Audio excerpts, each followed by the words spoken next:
அண்மை செய்தியை பார்த்துகிறோம். ஆழ்ந்த காற்றழுத்த தாழ்வு பகுதி காற்றழுத்த தாழ்வு மண்டலமாக மாறாது என்ற தகவல் கிடைக்கப்பட்டிருக்கிறது. விவரங்களோடு இணைகிறார் இந்த செய்தியாளர் வெங்கட்ரமணன். வணக்கம். மேலும் விவரம்.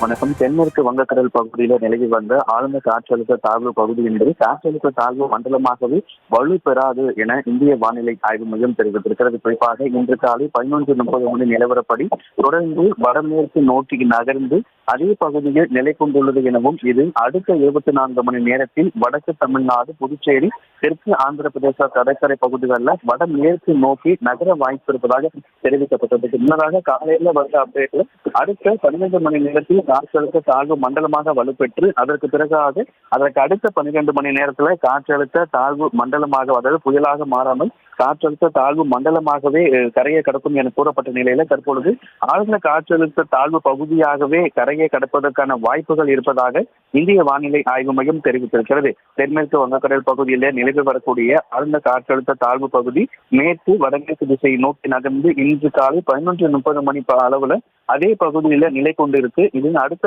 24 மணி நேரத்தில் வடக்கு தமிழ்நாடு, புதுச்சேரி, தெற்கு ஆந்திர பிரதேச கடற்கரை பகுதிகளில் ஆழ்ந்த காற்றழுத்த தாழ்வு பகுதியாகவே கரையை கடக்கக்கூடும் எனவும் இந்த தரவுகள், இந்த திசைகள் மாறுவதை பொறுத்து இதுல ஒரு சில மாற்றங்கள் வரலாம் என்கின்ற ஒரு தகவலையும் இந்திய வானிலை ஆய்வு மையம் தெரிவித்துள்ளது. விவரங்களுக்கு நன்றி வெங்கட்ரமணன்.